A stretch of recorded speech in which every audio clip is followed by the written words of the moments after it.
कहा है, रात्रि की क्लास में बाबा और मम्मा जब सभी के सामने आकर बैठते तो वह दृश्य भी देखते बनता था। दोनों दिव्य मूर्ति तथा दोनों के मुखमंडल पर पवित्रता की अनोखी झलक और अद्भुत तेज, दोनों की भ्रुकुटी में आत्मा का उजाला, दोनों मधुर मुस्कान से स्नेह भरे नयनों से निहारते। आपण पण सुंदर अनुभव करायचा आहे की बाबा आणि मम्मा आपल्या समोर बसलेले आणि त्यांच्या चेहऱ्यावरती एकदम असं तेज आहे, जसं सूर्य आलेला आहे, चंद्र आलेला आहे त्यांच्या चेहऱ्यावरती आणि ते आपल्याला दृष्टी देत आहे। त्या अनुभवामध्येच आपल्याला हे सगळं जे कहाणी आहे ते ऐकायची आहे। तो दोनों मधुर मुस्कान से स्नेह भरे नयनों से निहारते। तो वो दोनों ब्रह्मा बाबा और मम्मा और उनके साथ में शिव बाबा, तो उनको इतने प्यार से स्नेह से निहारते थे, त्यांना दृष्टी देत होते, इतकी प्रेमळ दृष्टी आणि इतकं हास्य त्यांच्या चेहऱ्यावरती। अहो, पृथ्वी पर अजीब कौतुक हो रहा था और करोड़ों मनुष्यों को इसका पता भी न था। पृथ्वीवरती आलेले होते ते जे राधा कृष्ण आहे, लक्ष्मी नारायण आहे, त्या आत्मा, आणि आता त्यांच्यामध्ये परमात्म्याची शक्ती, आणि कोणाला माहितीच नाही। करोडो आत्म्यांना पृथ्वीवरती ही गोष्ट माहितीच नाही आणि किती थोड्यांना तो अनुभव होत होता। करोड़ों मनुष्यों को इसका पता भी न था। ठीक ही तो कहा गया है कि जब परमपिता ने सृष्टि में आकर सौभाग्य बांटा तो बहुत से लोग वहां देर से पहुंचे और बहुत से तो अज्ञान निद्रा में सोए ही रहे। दुनिया वाले पण काय म्हणतात की परमात्मा जेव्हा सृष्टीवरती आला तेव्हा जेव्हा तो भाग्य वाटत होता तेव्हा तो कुठे गेला होता किंवा तो झोपला होता का? तो ये वो है, ये वो बात है कि भगवान इस धरती पर आया है, इस तरीके से बच्चों की पालना करना चाहता है, ज्ञान दे रहा है, बहुत अच्छी रीति से शक्तियां भरना चाहता है, ट्रेनिंग दे रहा है, लेकिन बच्चे उससे दूर है। तो जैसे कि वो ब्रह्मा भाग्य बांटने के लिए आया है, शिव बाबा भाग्य बांटने के लिए आया है, लेकिन ये सोए पड़े हैं। धन्य है वे आंखें जिन्होंने सभी आत्माओं के प्रजापिता ब्रह्मा को तथा जगदम्बा सरस्वती को अपने सामने बैठे हुए देखा और ज्ञान चक्षु से ब्रह्मा बाबा में पधारे हुए शिव बाबा को भी देखा। धन्य है वो आंखें, और हमारी तो तीसरी आंख। उन आत्माओं ने तो आंखों से देखा, लेकिन हम तीसरी आंख से देख सकते हैं ब्रह्मा बाबा और मम्मा को और शिव बाबा को। धन्य है वे कान जिन्होंने उनके मुखारविंद से आत्मा को आलोकित, आनंदित और निर्मल करने वाले उन मधुर महावाक्यों को सुना। उन कानों ने डायरेक्ट सुना और अब हम रिकॉर्डिंग सुनते हैं, बाबा की मुरली सुनते हैं। तो ये भाग्य भी दूसरे किसी के नसीब में नहीं। हम अपने कानों से भगवान की वाणी सुनते हैं डायरेक्ट। धन्य है वे मानव शरीरधारी जिन्होंने उन माता पिता की अलौकिक धर्म गोद का दिव्य सुख लूटा। धन्य है वे जिन्होंने उनके पवित्र हाथों से टोली खाई। क्या वह दृश्य सदा नहीं रह सकता? वे दोनों दिव्य मूर्तियां जब क्लास में आती तो उनके आने का ढंग, बैठने की रीति, उनकी प्रीति, उनके निहारने की विधि न्यारी होती, बिल्कुल सगळं काही अलौकिक। पहले मम्मा यानी यज्ञ माता क्लास में आकर कहती, सभी ठीक बैठे हो। सगळ्यात पहिले मम्मा यायच्या आणि रात्री क्लास रात्री क्लासमध्ये सुरुवातीला मम्मा यायच्या आणि सगळ्यांना विचारायच्या, आल्या आल्या सभी ठीक बैठे हो. त्याचा अर्थ काय? ठीक का मतलब है कि मनसा वाचा कर्मणा तीनों प्रकार से ठीक हो. ठीक से बैठे मतलब मनसा वाचा कर्मणा तीनों प्रकार से ठीक, स्थिती चांगली म्हणजे मन पण स्वच्छ आहे, वाचा बोलण्यामध्ये पण काही गडबड नाही आता, आणि कर्मामध्ये वागण्या बोलण्यामध्ये काही गडबड नाही. तो किसी प्रकार के कोई संकल्प विकल्प तो परेशान नहीं करते. काही चुकीचे संकल्प येत आहे का? चेक करा. देखना इतने ऊंचे बाप के पास आकर किसी प्रकार के संकल्पों में पड़कर, कशा समजावायचे मम्मा त्यांना? इतने ऊंचे बाप के पास आकर किसी प्रकार के संकल्पों में पड़कर स्वयं को घाटे में न डालना. तो ये हमारे लिए भी ये शिक्षा है कि अब हम इतने ऊंचे बाप के पास आ गए हैं, अभी हमें किसी प्रकार के गलत संकल्पों में पड़कर अपने आप को घाटे में नहीं डालना है. अब हम भगवान के बन गए हैं तो गलत संकल्प, गलत विचार, गलत भावना हमारे मन में आनी ही नहीं चाहिए, व्यर्थ नहीं चलना चाहिए. यह जीवन बड़ा अनमोल है. ये कौन सा जीवन बड़ा अनमोल है? हमारा ये संगमयुगी जीवन बहुत अनमोल है. व्यर्थ संकल्पों में समय न गंवा देना.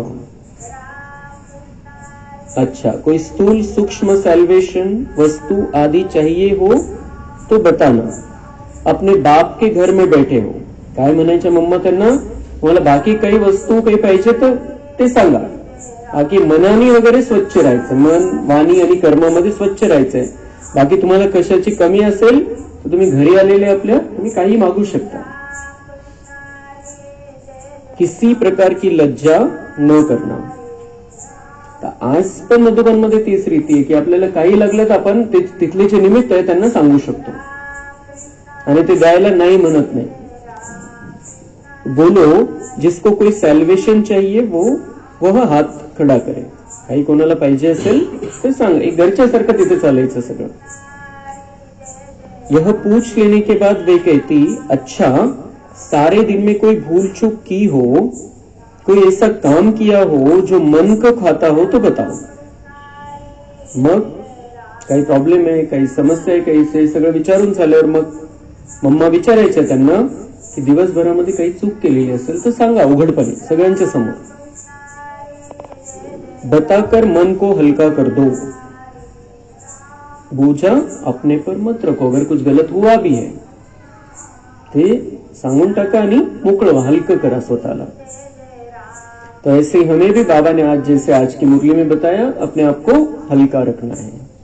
हल्का बुद्धि को रखना है, मन को रखना है. तो कुछ भी हो जाए, कोई भी गड़बड़ी हो जाए हमारे से, तुरंत बाबा को बता देना है. कोई समस्या है, कोई प्रॉब्लेम है, हल्का कर लेना है अपने आप को. ओझ्यामध्ये ठेवायचंच नाही आपण स्वतःला. आता तो मन को हल्का कर दो, उस पर समझाया जाएगा तो आगे के लिए मन की वह बीमारी ठीक हो जाएगी.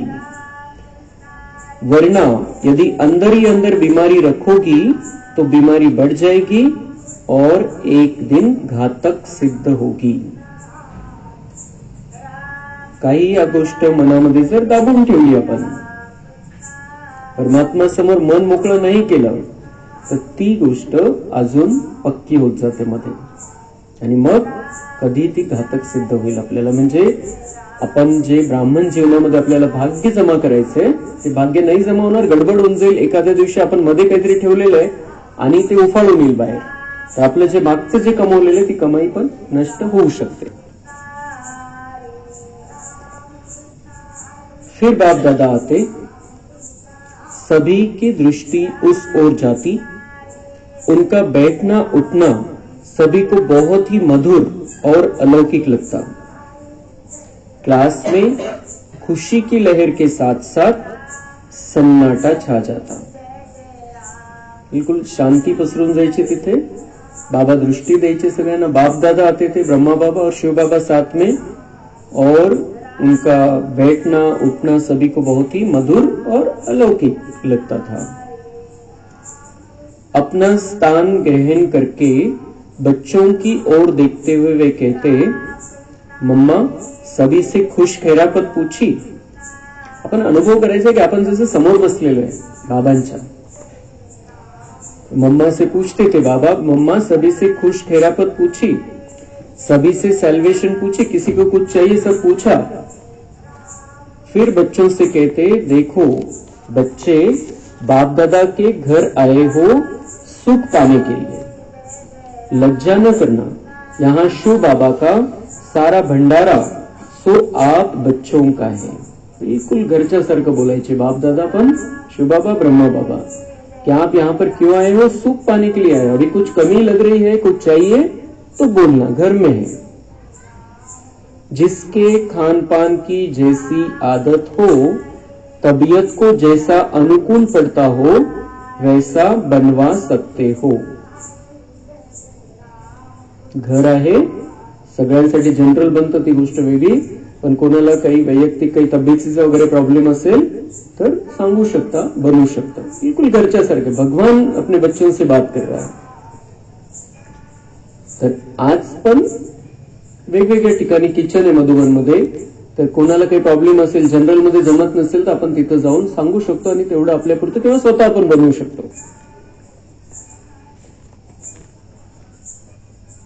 काय म्हणायचे बाबा त्यांना, यह शरीर बहुत ही अनमोल है। कौन सा शरीर? अभी ये जो संगम युग का शरीर हमें मिला है बहुत ही अनमोल है, क्योंकि इस द्वारा शिव बाबा की याद में रहकर जन्म जन्मांतर के विकर्म दग्ध करने हैं। ये शरीर क्यों अनमोल है? क्योंकि इस द्वारा शिव बाबा की याद में रहकर जन्म जन्मांतर के पाप कर्म हमें भस्म करने हैं। भले ही यह काम विकार से पैदा हुआ और तमोगुणी तत्वों का बना हुआ है, परंतु इस जन्म में जबकि ईश्वरीय ज्ञान मिला है तो इस द्वारा अविनाशी कमाई बहुत हो सकती है। भले ही ये विकार से पैदा हुआ है, तमोगुणी तत्वों का बना हुआ है, पृथ्वी जल अग्नि वायू आकाश सगळे तमोगुणी आणि त्याच्यापासून बनलेलं आपले शरीर आहे, पण या शरीरामध्ये राहून ईश्वरीय ज्ञान प्राप्त झालेलं आहे आणि या शरीरामध्ये राहूनच ती अविनाशी कमाई आपल्याला करायची आणि सोबत घेऊन जायची। इसलिए इसकी संभाल करते रहना। देहाच्या भानापासून मुक्त व्हायचंय, पण या देहाला सांभाळायचं बाबा शिकवतो। गाडीसारखं सांभाळायचंय ड्रायव्हर बनून। तो इसकी संभाल करते रहना, हाँ इसमें मोह न रखना। शरीर को एक और भुलाने का भी पुरुषार्थ करना है, परंतु साक्षी होकर इस अमानत को संभालना भी है।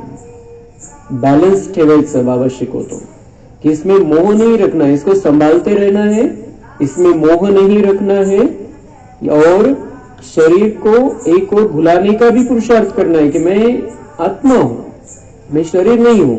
शरीर को भुलाने का भी पुरुषार्थ करना है, परंतु साक्षी होकर इस अमानत को संभालना भी है। ये अमानत है। अब ये देह मेरा नहीं है, ये देह भगवान की अमानत है मेरे पास, तो इसको अमानत समझकर, बाबा ने दिया हुआ समझकर इसको बहुत अच्छी रीति से संभालना है। मेरा नहीं है, ये पक्का पाहिजे।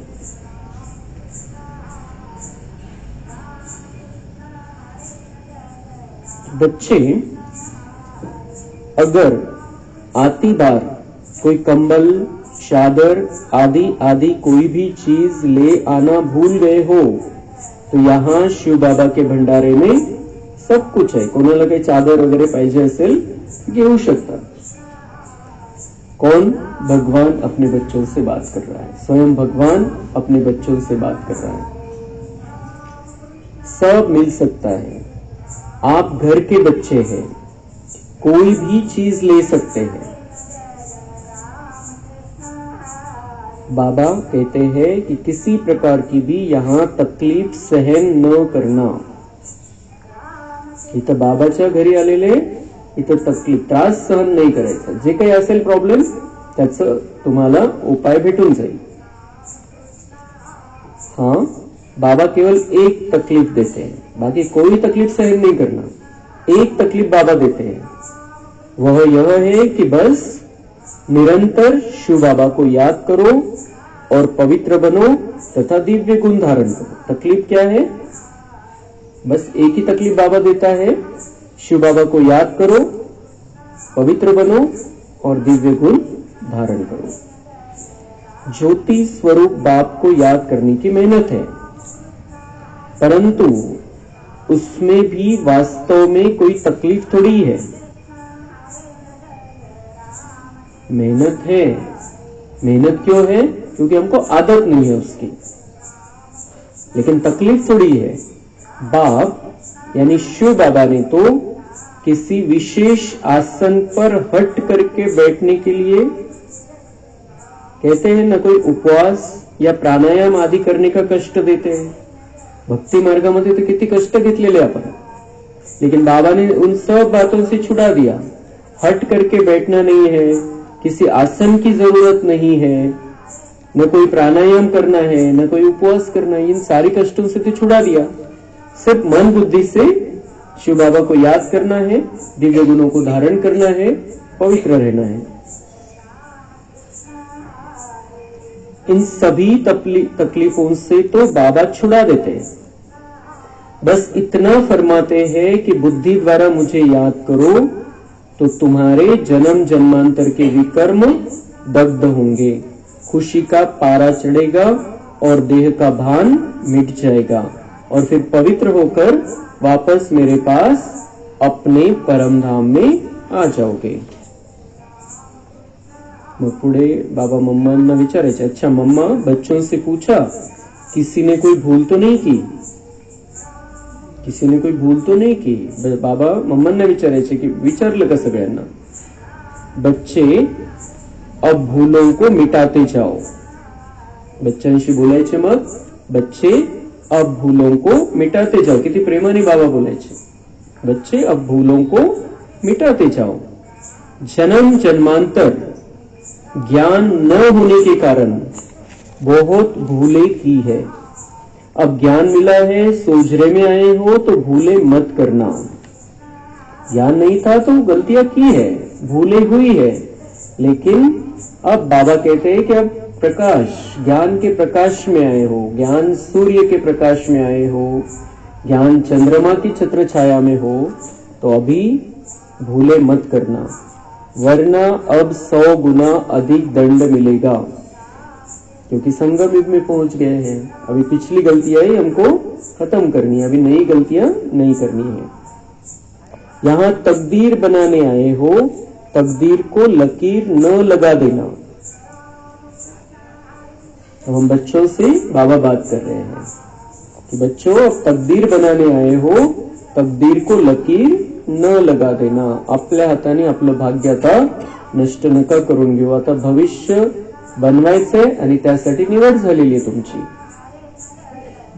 इस ऊंचे बाप की अवज्ञा न करना, फूलों को इससे न छिपाना. यह बाप धर्मराज भी है. बाबा आठवण करून द्यायचे की बाप धर्मराज भी है. भूले छुपाना नहीं और भूले करना भी नहीं. अब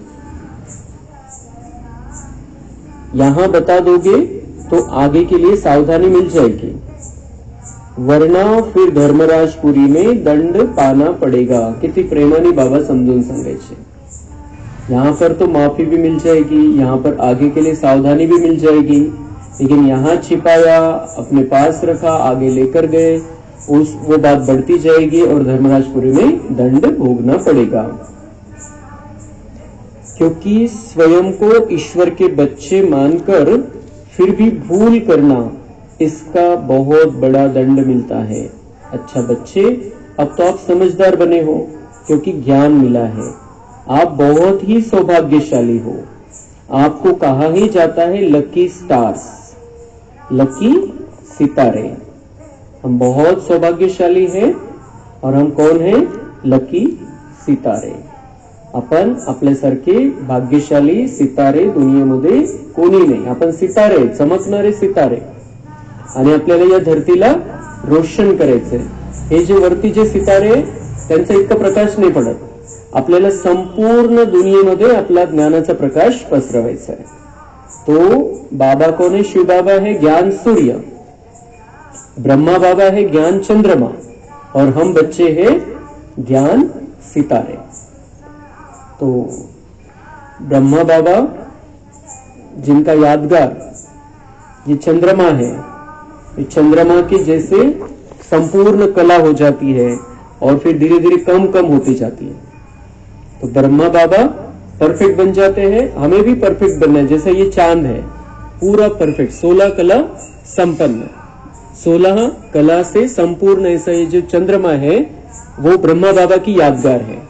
तो ब्रह्मा बाबा संपूर्ण बन जाते हैं, परफेक्ट बन जाते हैं, लेकिन बाद में जैसे ही जन्म मृत्यु के चक्कर में आते हैं तो उसकी कला कम कम कम कम होती जाती है और फिर संपूर्ण बन जाते हैं। शिवबाबांना ज्ञान सूर्य का बरं म्हटलेलं आहे? कारण शिवबाबा सदा फुल आहे। तो कला कलानी कमी होत नाही, कले कलेनी वाढत नाही। आणि आपण सितारे, आपली चमक आपल्याला दिवसेंदिवस वाढवत चालायची चांगल्या प्रकारे। तो आप कौन हो? लकी सितारे, क्योंकि आप जो आत्मा रूपी तारे हो, ज्ञान द्वारा अपना सौभाग्य ऊंचा बना रहे हो। हम ज्ञान द्वारा अपना सौभाग्य ऊंचा बना रहे हैं, इसलिए हम कौन हैं? भाग्यशाली सितारे।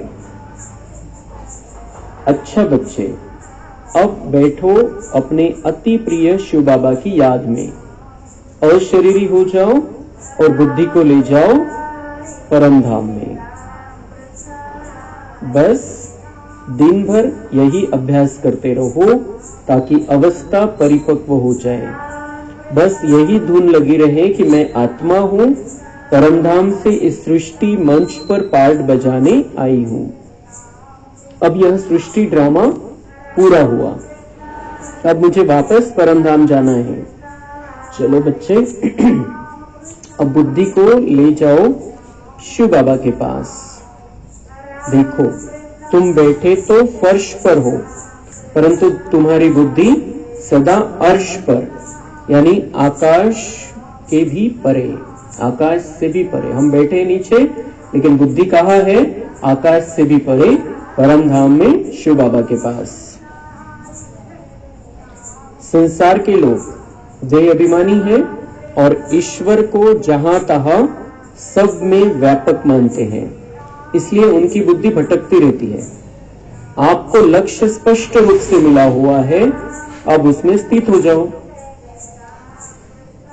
दुनिया वालों की बुद्धि भटकती है क्योंकि वो क्या मानते हैं कि परमात्मा यहां तहां यत्र तत्र सर्वत्र, कहां नहीं है, सर्वत्र व्यापक है, इसलिए उनकी बुद्धि भटकती है। और हमें क्लियर है कि शिव बाबा कौन है, हम कौन है, तो हम अपनी बुद्धि को उसमें स्थिर कर सकते हैं। बाबा के ऐसा बोलते बोलते सभी वत्सों की आत्मा शिव बाबा की याद में एक टिक हो जाती। ऐसा मालूम होता कि शिव बाबा बहुत ही लाइट और माइट दे रहे हैं। जी करता है कि बस ऐसे ही बैठे रहे, यह सुख लूटते ही रहे। हम भी 10 मिनट अभी योग करेंगे।